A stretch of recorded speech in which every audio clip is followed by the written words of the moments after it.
Camera off. You can do that now.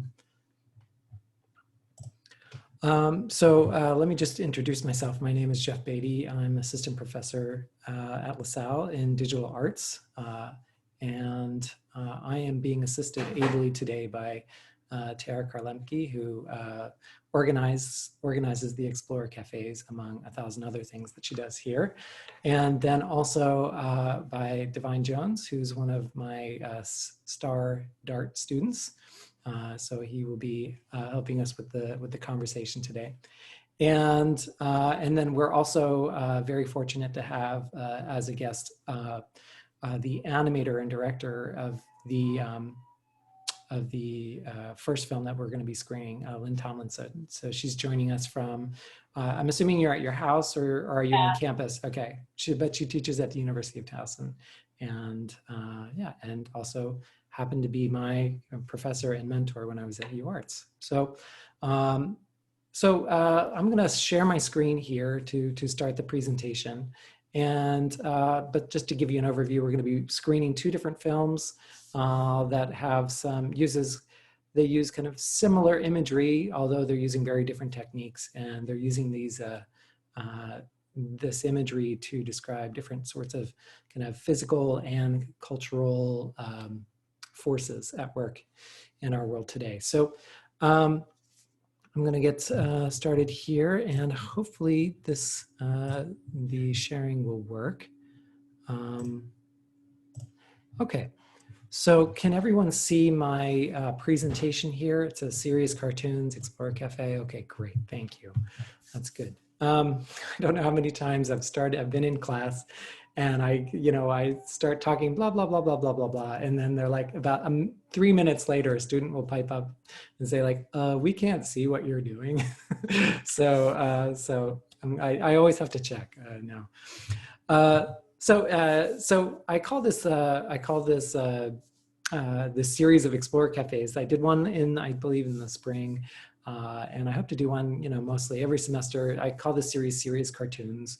And the idea is that animation is a very disarming medium, and it can help us talk and discuss things that otherwise might be difficult to do with kind of a more straightforward, technique like documentary or, live action film or something like that. So, I'm just going to make, I've already kind of made the introductions, but I'm going to give a little kind of setup and context for what we're doing today, talking a bit about animation. And then we're going to, I misspelled it, Ballad of Holland Island House. We're going to be watching we're screening a film, Ballad of Holland Island House, and having a short discussion about that. And then we're going to be screening like the second film, Flood, and having a short discussion about that and kind of the connections and similarities between the two. So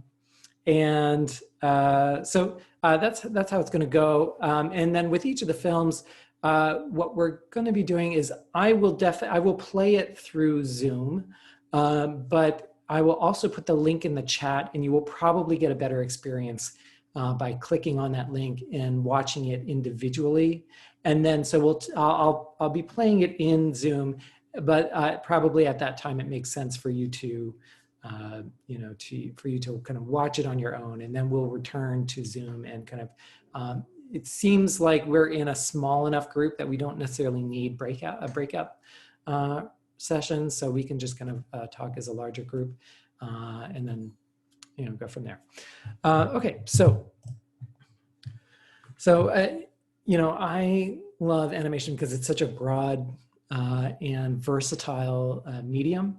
And, if you could name like a topic or a theme, I bet you I or Lynn or Divine could tell you like, describe an animation about it. In fact, Divine has like really knows quite a lot of bit about different genres of of Japanese animated films, and has, he was giving a presentation last semester and was like, oh, actually, there's a whole genre dedicated to this topic or this sort of thing. So it's really such a flexible, the term that is used in filmmaking and animation is plastic.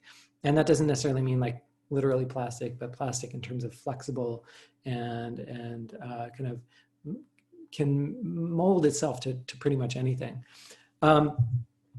And I'd like to remind people that it's like a medium and not a genre, even though I believe, in American culture, it's becoming less and less so, but for many years, probably all of my youth, animation was considered like a children's, it was like a genre, like children's film, basically, like short form for children's film. And the idea of animation for adults was just not a common idea. Now I think, like, culturally speaking, I think we're a little bit more sophisticated now.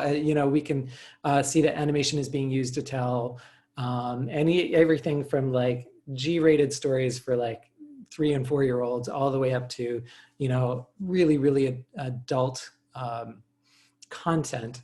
And so I think it's a little bit more accepted that animation is not just for a particular kind of story, but really could tell many different kinds of stories. And so because it's, a medium and not a genre, you can use it to tackle like really complex issues. And one of the reasons that's the case is that everything that you see on frame in an animated film is intentional. You don't get anything for free. If you take a camera or a film camera and you just like point it somewhere, the image is already going to be filled with whatever is in front of the camera. With an animation, you start with a completely blank page or slate or piece of paper or screen, and you have to populate that with, the animator is responsible for populating that screen. And so everything that's on there is on there for a reason. And, I think it does catch people by surprise, but if you ever get a chance to see maybe a behind the scenes look at an animated feature film, and I'm just choosing an animated feature film, like The Incredibles or something like that, because a lot of people are really familiar with it. But, and we all know that at the end of those films, there's just like an exhaustive list of names. Thousands of people have worked on this project. And that speaks to the collaborative nature of the medium, but it also speaks to how everything you see, someone had to put it there. Someone had to build it, someone had to draw it, someone had to design it, someone had to put it there. And so that makes it like a really intentional medium. Nothing there is like superfluous or extra.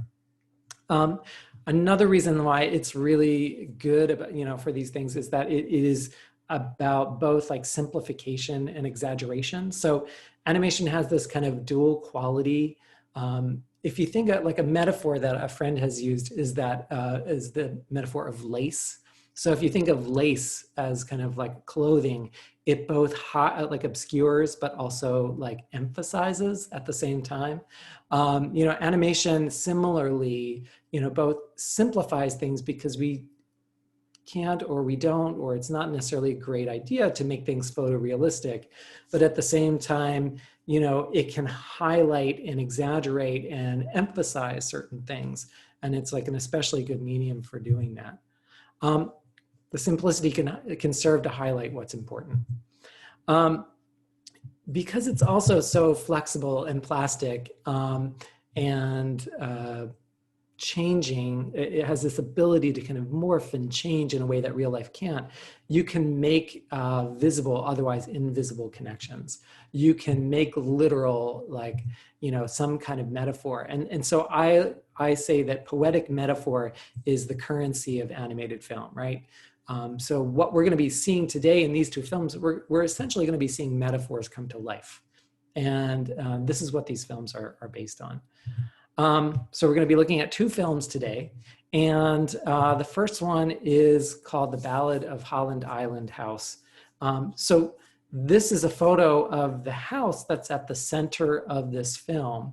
And I'm going to, after the film, I'm going to allow the filmmaker to speak a little bit more about it. I'm not an expert on the film, but I do know how to use Google and find images. So this is the house that is that is the subject of the film. It's it's kind of a large family house that's on a small island in the Chesapeake Bay. And over time, this house essentially fell into the bay. This is a frame from the film. And again, I'm going to let Lynn kind of describe in a little bit more detail her process. But you can see that it looks kind of like a painting. And it is in fact a painting, but instead of paints, she's using oil-based clays. And so this is a picture of her setup with, there's a camera kind of looking down onto this piece of plexiglass, I believe, with the painting on it, and like the materials, and then kind of the ability to kind of shoot frame by frame and so on. This is I guess an image from the down shooting. And some reference imagery you have on her iPad as she's kind of painting it. And this is a close-up of one of the paintings. So they were like different sizes. Sometimes they kind of took up the entire frame and some entire piece of plexiglass, and sometimes they were kind of small. And let's see, before we play the film, Lynn, I don't know what frame rate you used for this. I mixed it up a bit. Yeah. Yeah, and I've been mixing it up. I mean, that's the thing that was so different with film. You were basically set with 24, and you could shoot each frame twice and have 12. Yeah. It wasn't as much flexibility. Mm-hmm. I mix it up. Sometimes it's 12 different moves in a second. Sometimes it's 8 different moves in a second. Sometimes 10 different moves in a second. I've actually, while I tell my students they should really do 12, I've found that it actually is fine in my circumstance to do 8, because each frame is so interesting that sometimes it's better to have fewer frames in a second. Yeah, and I feel the same way. I've been doing a lot of lower frame rate stuff lately because I just like the look of it. But ideally, what Lynn and I are discussing is the fact that you have a certain number of frames per second, and that's called the frame rate. And usually in film, there's 24 frames per second. And I have a story about that. So about 10 years ago, my family and we went up to Ottawa, Canada. Every year they have it's the largest animated film festival in North America. Lynn has shown films there many times. And they had, so while I was going off to a screening, my wife, Maria, and the kids went to a behind the scenes of, I think it was like Coraline or something like that. And, we met up afterwards, and she said, they said during the presentation that it took 24 pictures for every second of screen time. She's like, is that true? And I was like, yeah, it is. It's, it's a lot of pictures per second, per second. And she's like, oh my gosh, that's why it takes you so long. And it is like, what you're looking at is one frame. And like Lynn said, this is either somewhere between 8 or 12 of these per second of animation. So I just want to, make that very clear before we watch People this. Always ask me that question. Probably, I'll just say it going into it. It takes about 3 hours for me to do 1 second. Mm-hmm.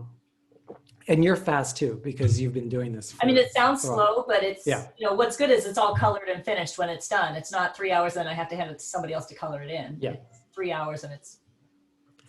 I will say that in college once, I interned with Lynn, and she let me work a little bit on one of her films, and it was a slightly different process because we were just kind of using fingers to kind of like move the clay around, and I did like 2 frames, and I was like, this is impossible. I don't know how you do this.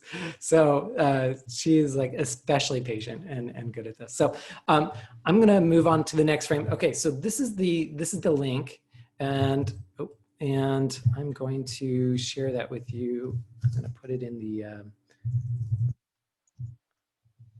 let me just copy it.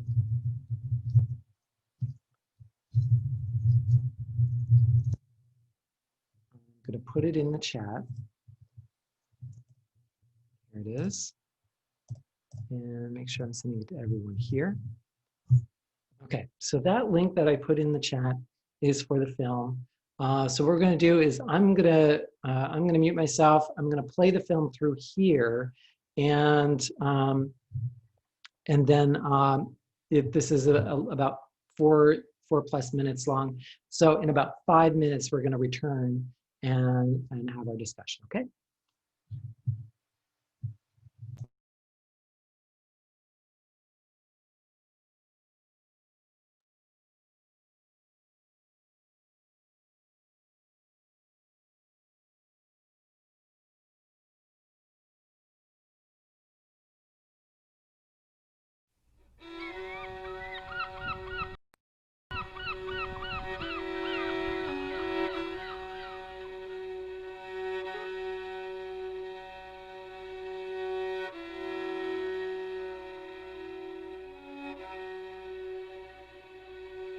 I stand alone in the Chesapeake Bay, against a gray horizon. But a house that's not shelter is not a home, and the seas they are arising, and the seas they are arising. Oh, once I was a tall, strong oak, in my branches many did slumber, till I was felled by the stroke of the axe, and sawn into shingle and timber, and sawn into shingle and timber. They carried me here to this island, and built me with shutters and gables, for the fisherman wanted to shelter his kin. He believed I was sturdy and stable. He believed I was sturdy and stable. For many a year I was part of this town, a place they could eat, sleep, and play. And life went on inside my walls, and they thrived on the bounty of the bay. And they thrived on the bounty of the bay. I sheltered this family through many a storm, and I watched as they worked on the water. And though I was warm, they cared for me dearly. I was home for their sons and their daughters. I was home for their sons and daughters. In the mind of man 200 years stands the test of time, but in truth it's only a blink of the eye, for the earth just a blink of the eye. An island is only shifting sands, winds, tides, storms never cease. And rather than losing their homes in the bay, some took 'em down piece by piece. Some took 'em down piece by piece. I watched as the villagers sailed away, fearing the rise of the waves, leaving me here as the land disappeared. And I watched o'er the islanders' graves. I watched o'er the islanders' graves. And now that I've come to the end of my days, in the distance a gathering squall, the migrating birds find my attic a home, and they roost in the shelter of my walls. They roost in the shelter of my walls.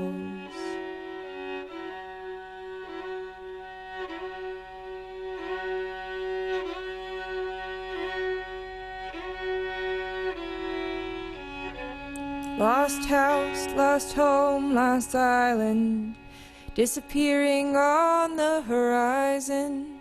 And a house that is shelter is always a home. Still the seas, they are arising. The seas, they are arising.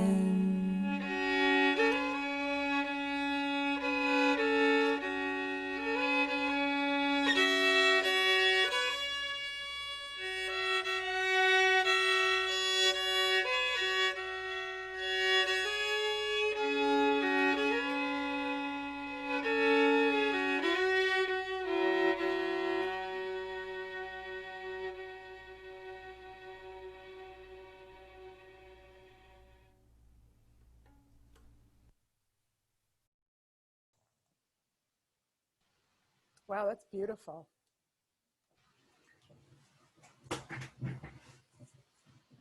Thank you. So I'm looking at, I was wondering if the ballad came before the movie, but I'm Googling away and I see that you wrote the lyrics, and who are Anne and Elizabeth that sang it? So yeah, I wrote the lyrics. So Anna and Elizabeth are a great music duo who have had works on Smithsonian Folkways since this. Anna Robert Scavall performed a cranky, which is like a scrolling narrative scroll at a puppet fest that I was doing a piece in, and I was backstage and I heard her singing, and I went to the shot that Jeff had of the setup was at St. Mary's College in the southern tip of Maryland. I had an artist residency there, so I was able to put all my stuff in the back of the car and set up my animation stand there.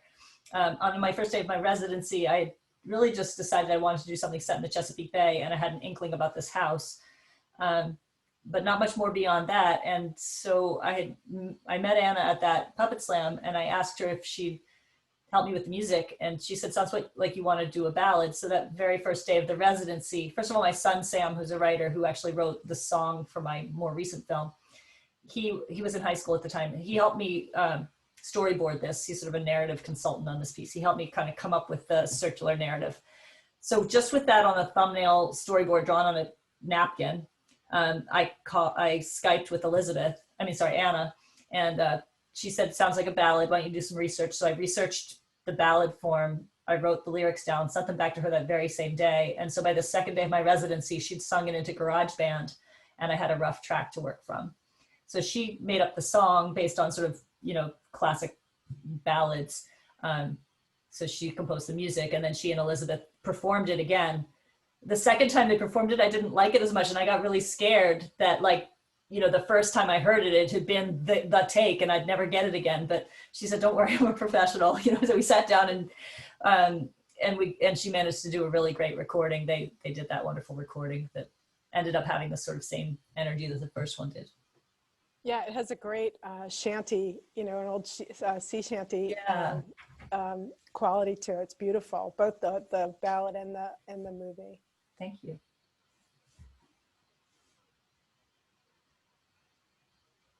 I'm happy to answer other questions or follow I could talk a lot about it, but follow what you want to discuss. Well,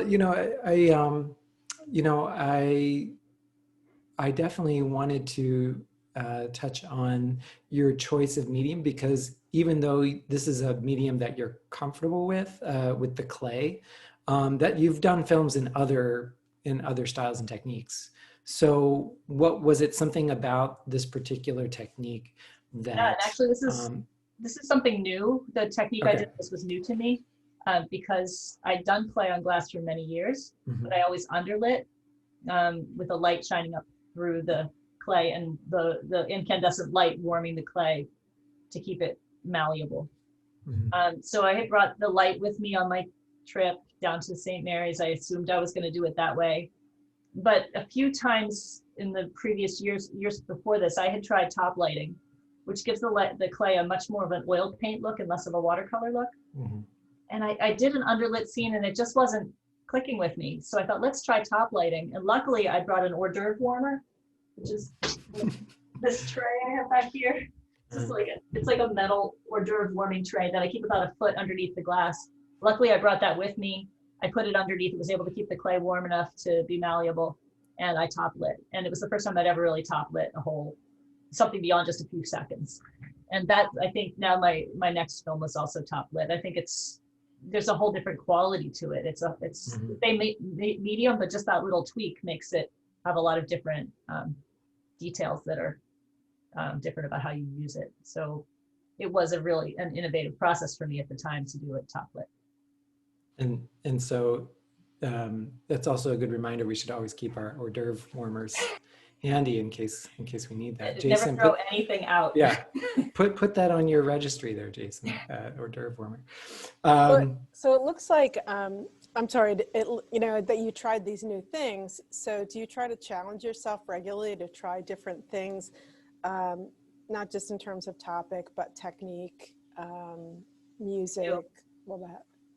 Yeah, you want to have something similar enough that you I have like a tendency to do lots of different things. I mean, I do all kinds of different kinds of art. So I maybe have like a little bit of a dilettante personality, but luckily with my animation, I've just really stuck with this clay on glass, and it has a certain look to it, so that I feel like my animation as my career has a unified look and things look like a film that I made.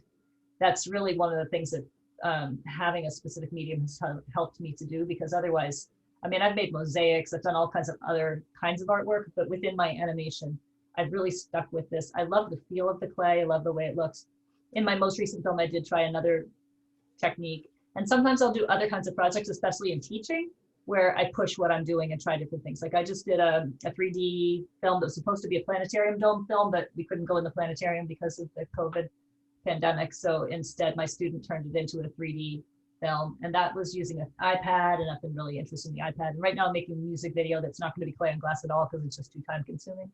So yeah, I do like to do less demanding things that allow me to innovate, so I can try new things, and then maybe they'll connect to what my my professional practice is, to the more, I mean, it's all my professional practice, but some of it's more improvisational, and other things are more like, I want this to be the way I want it to be. Lynn, can you just describe a little bit about you're thinking of like kind of the micro story of this house, and then kind of the larger story of like climate change, or, because you don't like come right out and say it, but that's kind of clearly what's happening in this, Yeah. in this. Yeah, it's interesting because people often ask me, well, is this film about climate change? I'm like, well, it says this, or sea level rise. I'm like, well, it says is they are a rising. I mean, it's, but it is a more complicated story, just as so much of this is, right? Like there is erosion. Islands are only there for a while. The coast is always changing, but those things escalated and happened faster because of global warming and climate change. So I definitely think it is an environmental film, and I do have that intent. But like Jeff said, that word disarming, and I use that so often when I talk about animation, because I hope that maybe my films can be, using beauty and music can open a door for people to listen to a story that they might otherwise shut the door on. So yeah, I hope that the beauty and the kind of musicality of it, and the fact that it's a little bit ambiguous, or there's just the shift of time, or whether the seas are a horizon, might like invite people into the story. At least they won't immediately turn it off and think that it's just propaganda or something. Yeah, I wanted to open it up, to the audience here, if anyone had any comments or anything that they saw in this film that they wanted to remark upon, in addition to what's already been said. And while I'm waiting, I'm just going to say one thing, Jeff, you asked about the whole story. So it's interesting, when you showed that picture, there's a little bulldozer over on the side. There's a whole other story about this island, which is that a man bought the island. Like his family had lived there in a long time. He bought the remaining house and tried to single-handedly rebuild it with his like little backhoe bulldozer, which is like, that's like a Sisyphus story, and that wasn't the story I wanted to tell. So he's not in my story at all. Like you pick and choose the story, and I would say it is sort of like a documentary. I mean, it's all true, up until the part where the house sinks. Like the house didn't literally land at the bottom of the sea intact, right? It washed away in pieces and parts, but that wouldn't be as poetic as the image of the house landing. And then my story is, right, that the sea creatures take up shelter, because the house is always a shelter. That's what it longs to be, right? The house is always longing to be a shelter. That's what my son helped me with. Is the narrative structure is, what does the house want? The house wants to be a shelter. And so first it's a shelter for animals, as it's a tree, and then it's a shelter for humans, and then it's a shelter for the birds who are in the attic, and then eventually it's the shelter at the bottom of the sea.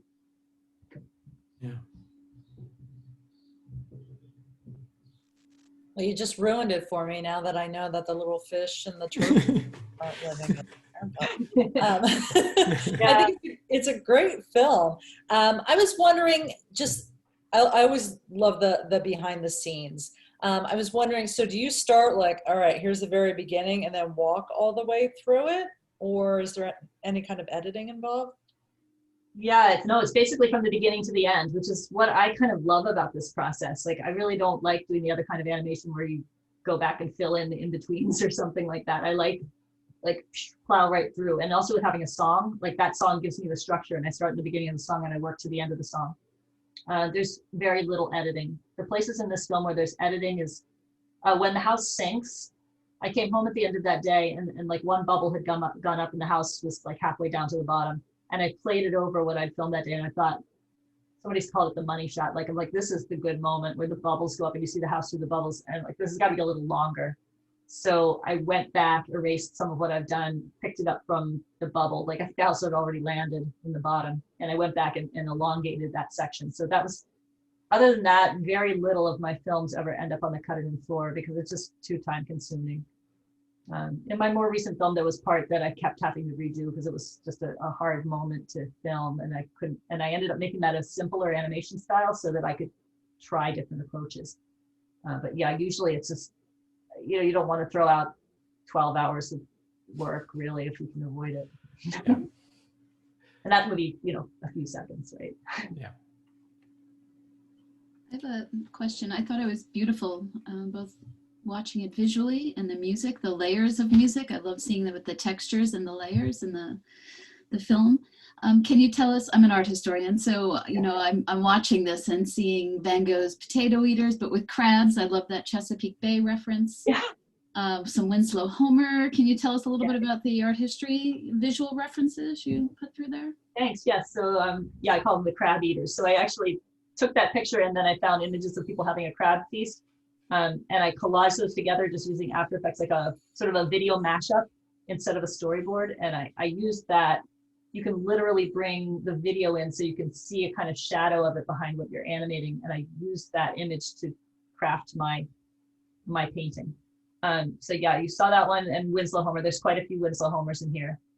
And then I thought I would try to keep to that time period, right? That's when the story is basically taking place, the late 1800s.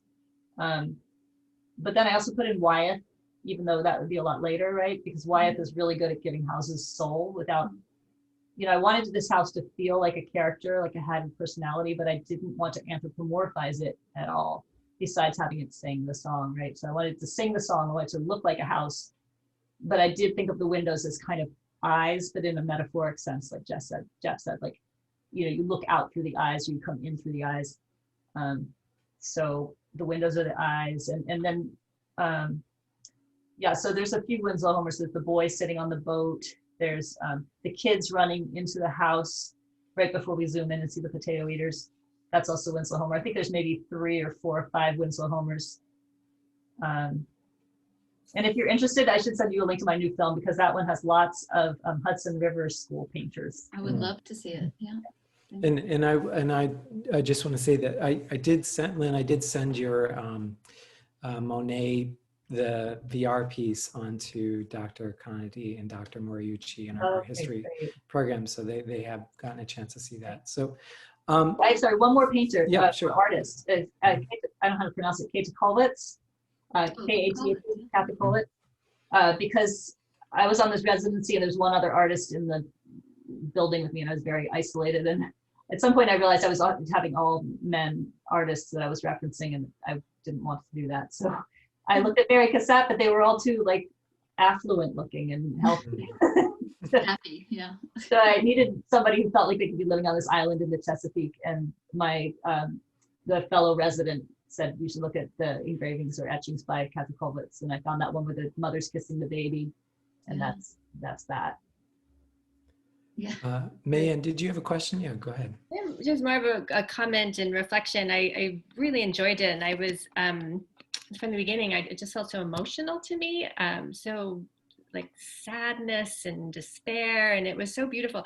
I, for the very first time, went to the Chesapeake this summer, so it particularly resonated with me because we stayed at this house, not on an island, but on the bay. On a swamp that seemed to be rising by the day, and there were parts of it where it was so immersed in the, I don't know how to say it, but immersed in nature, in the ground, that it just the way you visualize the sinking just felt very relatable, having just been there. And that was a conversation. Climate change and global warming was a conversation we had throughout. It was also about 100 degrees when we went there at the end of July, and just thinking like, this place is not going to survive. It may not be here next summer. You know, it was really just palpable, that sense of climate change and how it really is changing, affecting our land, you know. And thank you so much. Yeah, that area is definitely very impacted.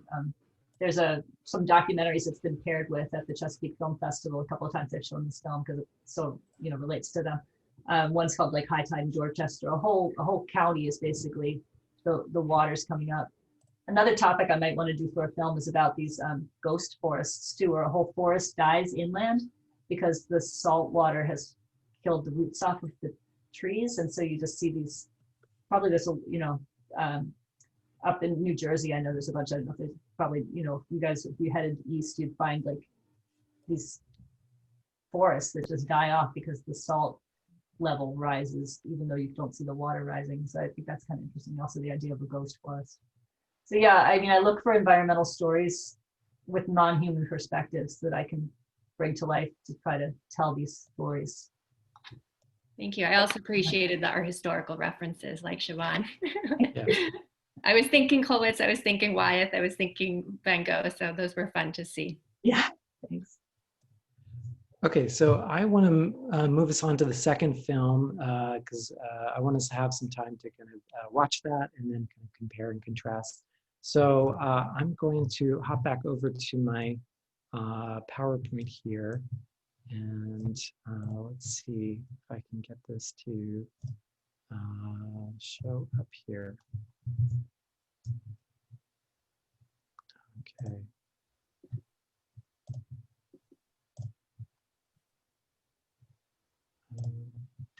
Okay, so can you see my PowerPoint here? Okay, yes, great, thank you. Let me see if I can get that full screen. Okay, so you can still see it?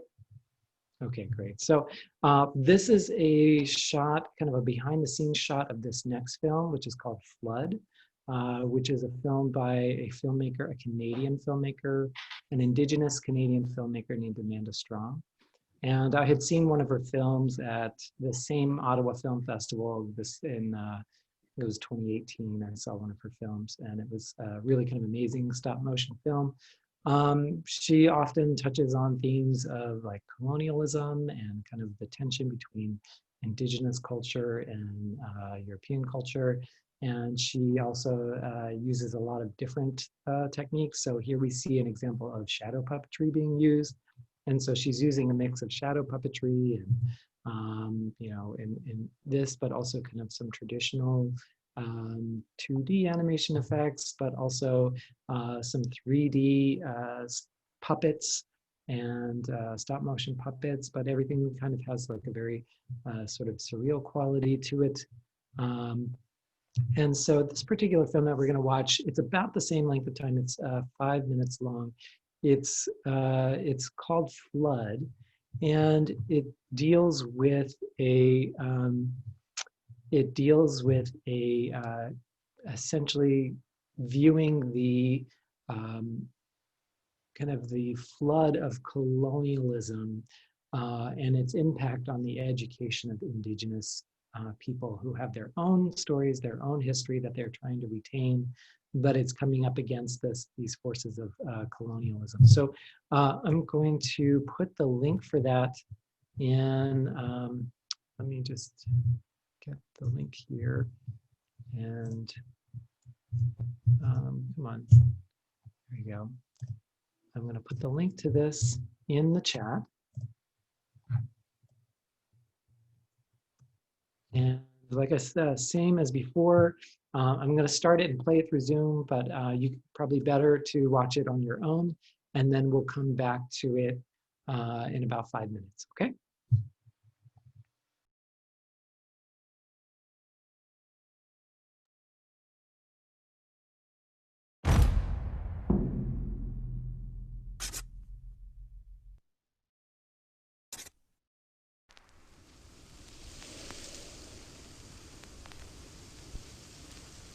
We are many trees with deep roots,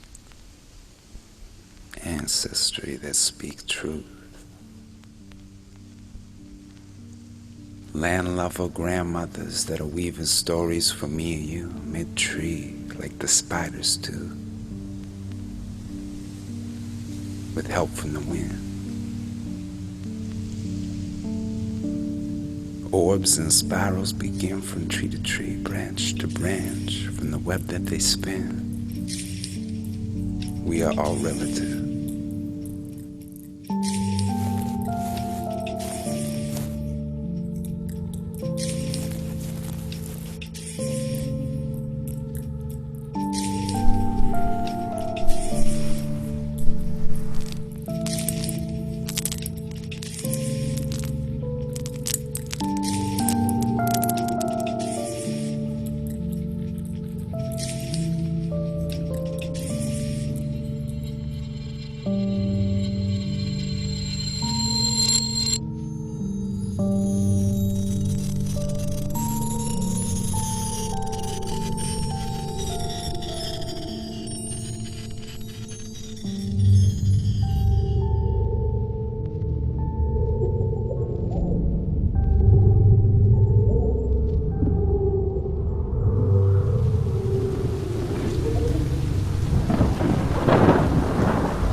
The story of self, the story of us, is a moment of activation, land-based education, over institutions, institutionalization. Grandmother Spinneret will let the future generations move further and faster. As we heal through our laughter, revitalization will continue to happen long after.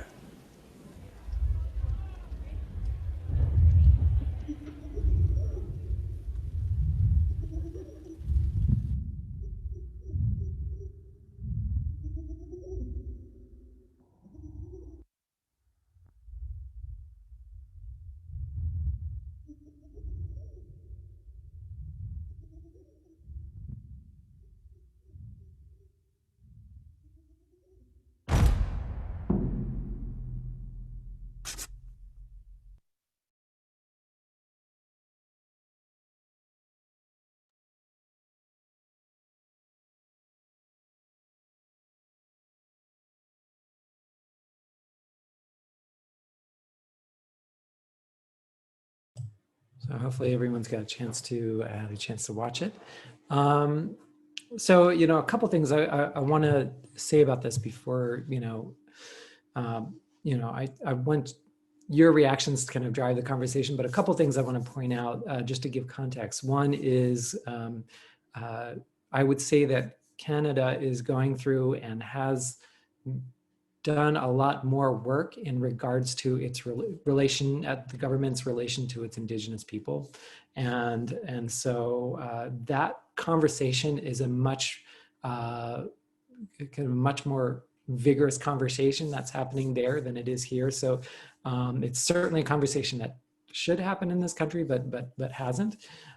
So it's part of that conversation, especially the stories of indigenous people who were essentially kidnapped from their families and institutionalized and kind of brought up to be European. The other bit of context that I want to give is something that my animation students and I were kind of looking at, which a couple weeks ago, which is that, you know, when you think of like what was the first animated feature-length film, most people would think of Snow White, and that is the first animated. That's the first American animated feature-length film, I believe. But actually, the oldest existing feature-length animated film was animated about 12 or 13 years prior to that by a German woman named Lotte Reininger, and it's essentially a paper cutout. Silhouette paper cutout film about these stories from the Arabian Nights, from Scheherazade. So it's, and the style with kind of like the shadow puppets is very similar to that. So there's a bit of a, like an animation historical context there going on that I just wanted to point out. Anyway, so I wanted to open it up. No one here, you know, I don't think anyone else outside of Divine and I kind of have seen this film prior, and maybe Lynn has seen this film. So I'm curious what your reactions are. You know, what are some things that you saw within that? I see that Katrina in the chat says the cut paper work looks like Andrea Desho. I don't know if I'm pronouncing that right, and Kara Walker. So thanks for that, Katrina. Does anyone else have anything they want to, you know, kind of, you know, first thoughts or reactions to it?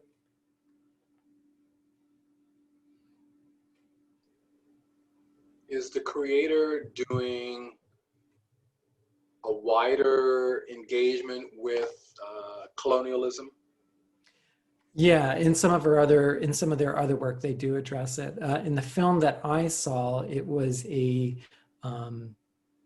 really intersectional piece because it dealt with an indigenous, non-binary or non-gender conforming individual who's kind of working on some sort of community. This is all stop motion puppets, like working on some sort of community-based kind of food program or something like that. So she's definitely, the filmmaker is definitely kind of trying to kind of have conversations about all aspects of this kind of, you know, decolonization process. So you just answered my second question, then, Jeff. I was going to ask, was this, to extend the question, process of engaging in the whole stream of decolonizing curriculum, decolonizing thought generally? Yeah. I mean, from my limited knowledge of the intentions of the filmmaker, then yes, I would say so. Mm-hmm.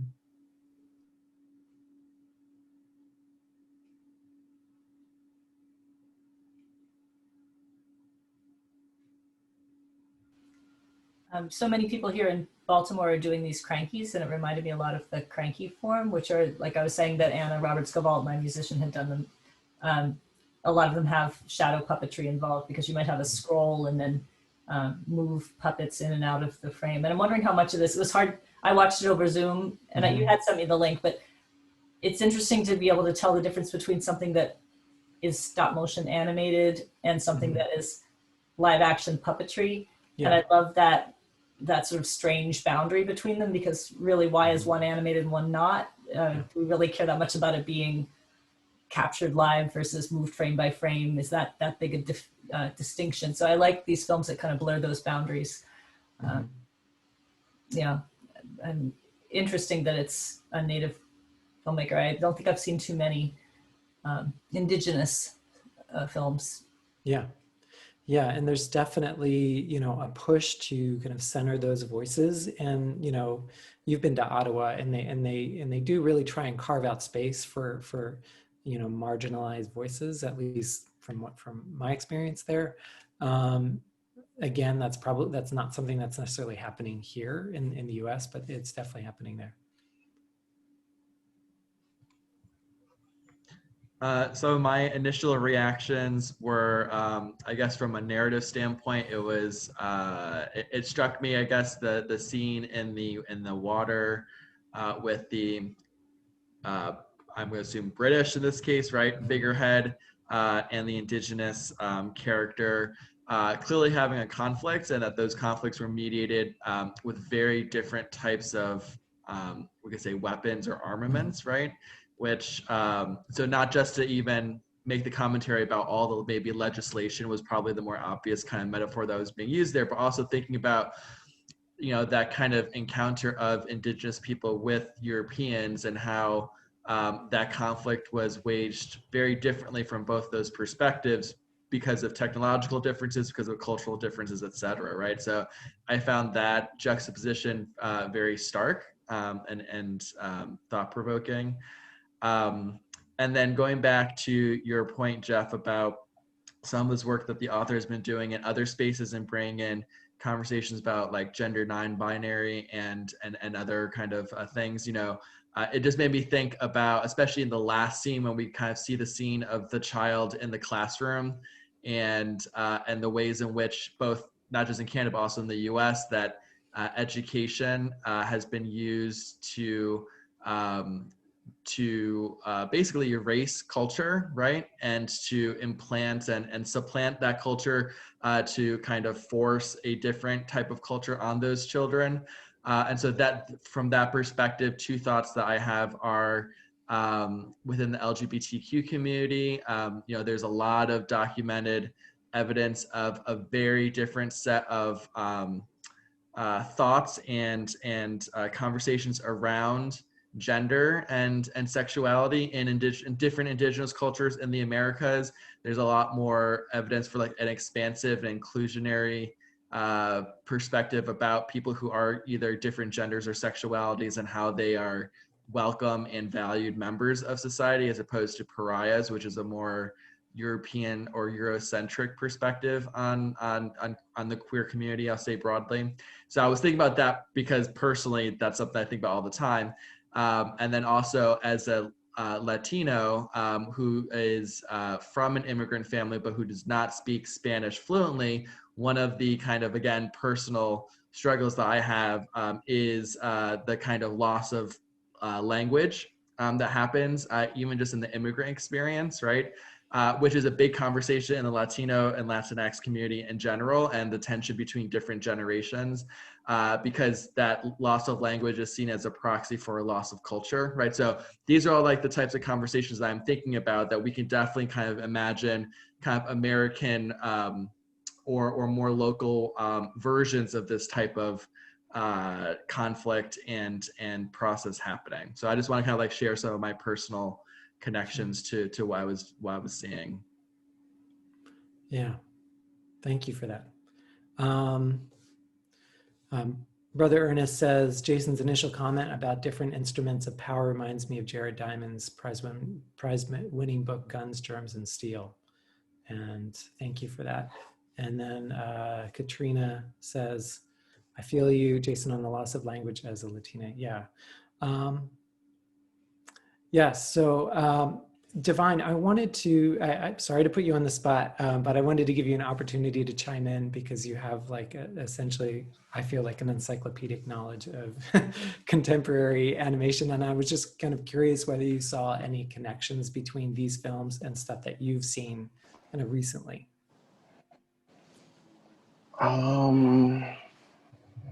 Or just anything that honestly, you wanted I can't to say about that. Or just anything. Honestly, this was a very fresh. Yeah, go ahead. Honestly, this was a very fresh and kind of cool, just like, I don't know, I have a lot of feelings about this. It just was really cool. I would never thought to do it for this. You see like a lot of animation today. It's usually much more, you can truly tell that it's digital, but like this was just like something very interesting to look at. Yeah, no, and I think that's coming from someone who is a digital native, I guess. I guess, you know, I think that like that appeals to you, the fact that it, you know, it kind of either blurs those lines or incorporates elements of like handmade stuff. I think that's interesting. Go ahead.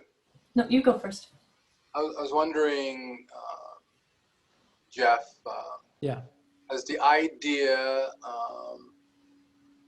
ever emerged of us here at LaSalle hosting a film festival of any sorts, and more so a film festival that would be lifting up voices, marginalized peoples, contexts. Right.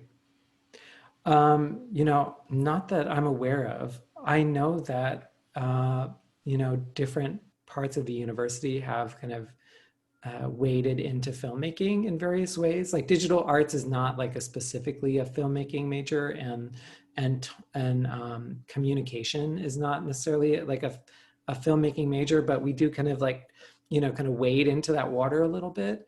And I do know that the students, even if they're not explicitly studying film, they do like using film as an expressive medium. So I think that that's definitely something we should explore. I would be open to exploring that. And I think what we have here that's special at LaSalle is, we don't have a film program, but we do have like a LaSallian network around the world of schools, of like-minded educators and like-minded institutions that I think would support, some sort of endeavor like that. So I think that that's like that's a fascinating idea. So yeah, I think that would be great. I would welcome further conversations with anyone here in this space and others that you think might be interested in that. Yeah. And speaking of the wider LaSallian world, we have a college in Singapore. Right. That is the arts. The College of the LaSalle College of the Arts. Yeah. I understand it is a premier institution of its kind in Singapore. Yeah, if you follow their feed, it's really impressive. It's some really amazing work. Oh, so you're already attuned? Yeah. I mean, I've followed some of their work. They post student work, and it's very high level. It's very, very good. I went to a conference of the Society for Animation Studies in Singapore at NTU, but they had presentations by a lot of the people from LaSalle. Every time they said LaSalle, I'm like, what? Because I'm from Philly. I think you're talking about LaSalle. Yeah. And they had these amazing animations. That's a really great idea. I mean, I've just dropped into the middle of this, but what a great, nice conversation to have, faculty and students. I mean, I'm really impressed and happy to have joined you. We had a similar conversation the other night. Monday night, we hosted the Black Mariah Film Festival, which is a traveling film festival of experimental narrative, narratives, documentary, all kinds of things. And we curated about an hour-long group of shorts from their collection and hosted that and had a similar conversation with faculty and students and guests. And that was great. I mean, I think you could do your own festival, but also if you wanted to just tiptoe in, inviting the Black Mariah is a good way to start. I was going to say about Divine's comment or the conversation about digital. What was I thinking? Oh, yes. So, right. So like, I'm very into tactile things. Obviously, I'm using clay. I want everything to be, handmade. But my film's a very digital process in a different kind of way, right? Like I couldn't have done this without Skyping. At that time, we Skyped. Now we would have Zoomed, right? Skyping with my musician, using digital technology so that I could put it in the back of my Prius and take to this residency when I used to have an Oxbury animation stand that Jeff knows was like, it was like filled up a room, yeah. Literally a room. It was a huge beast. So the portability and then the ability to, share what I'd done with musicians over the internet and also just the support that I would have when I finished at the end of the day on this isolated residency and could post like, the few seconds that I'd done or a still image of what I made and on social media and people would give me thumbs up and that would like motivate me to keep going. So I think that even though my process is very tactile, it's so integrated now with digital processes. And similarly, that other film, which is so, tactile and human, also probably has many digital processes going on behind the scenes. And I love how it's become kind of seamless. Like people used to say, oh, you're an animator, are you going to do computer animation? And there was like a division. And now I don't think there's a division. It's there's processes and things go in and out of digital machines. And I don't know, it's just become fluid. Yeah, that's a great, and I think that's a great point to end on. I mean, we're at 4:30 now, which is, technically the end of the Explore Cafe, but I mean, I'm willing to stay on for another, 5-10 minutes if people want to continue the conversation. But I'll give you an out now if if you a graceful out now if you have to go. I won't be like that cult in The Simpsons where they say you're welcome to leave, but before you leave, would you mind telling us why you're leaving? So no. So if you're leaving now, thank you so much for attending, and I really appreciate it. But if you're like I said, you're welcome to stay. We'll go for a few more minutes. I do have to leave. And thank you, Okay. Jeff and Lynn. I really enjoy your work. And I didn't connect that your Monet VR was what Jeff had sent us last year, I think. So thank you for all your work. Thank you. And then finally, Jason, is your wedding this weekend? Are you getting married? Yes. Wow. I don't know how that. Yes. That's